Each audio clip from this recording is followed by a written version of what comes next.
Morning 5 o'clock வந்துருங்க. இந்த madam இந்த சார் 2 பேருக்கும் பூஸ்ட் போட்டு கொடுப்பேன். அதுல முக்கியமா இந்த சார் வந்து பிஸ்கெட்டை டிப் பண்ணி சாப்பிடாம இருக்க மாட்டாரு. பூஸ்ட்ல பிஸ்கெட் எல்லாம் சாப்பிட மாட்டாரு, டிப் பண்ணி சாப்பிடுவாரு. பூஸ்ட் குடிச்ச உடனே அடுத்த செகண்ட் 2 பேரையும் குளிப்பாட்டணும்.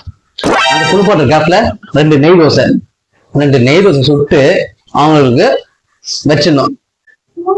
நெக்ஸ்ட் அவங்க 2 பேரும் ஊட்டிட்டு யூனிஃபார்ம் மாட்டிட்டு கிளம்புறதுக்கு ரொம்ப ரொம்ப பாடுபட்டாங்க. இன்னைக்கு ஒரு நாள் மட்டும் அவங்க ஆயிட்ட குத்துட்டேன், அவன் ரெடி பண்ணுன்னு சொல்லிட்டேன்.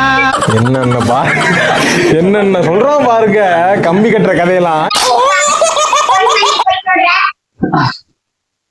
நான் உண்மைதான் பேசுவோம், நீங்க நம்புறீங்களா?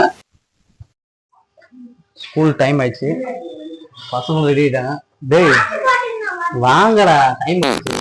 இப்படிதான் ரொம்ப லேட் பண்ணுவோம் வரத்துக்கு. ஆமா, இவர் சீக்கிரமா வந்துருவாரு. பசங்க ஹாப்பியா ஆயிட்டாங்க. பசங்க ஹாப்பி ஆயிட்டாங்க ஸ்கூல் போறாங்க.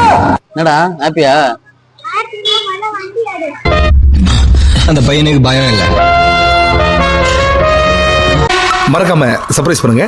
தேங்க்யூ.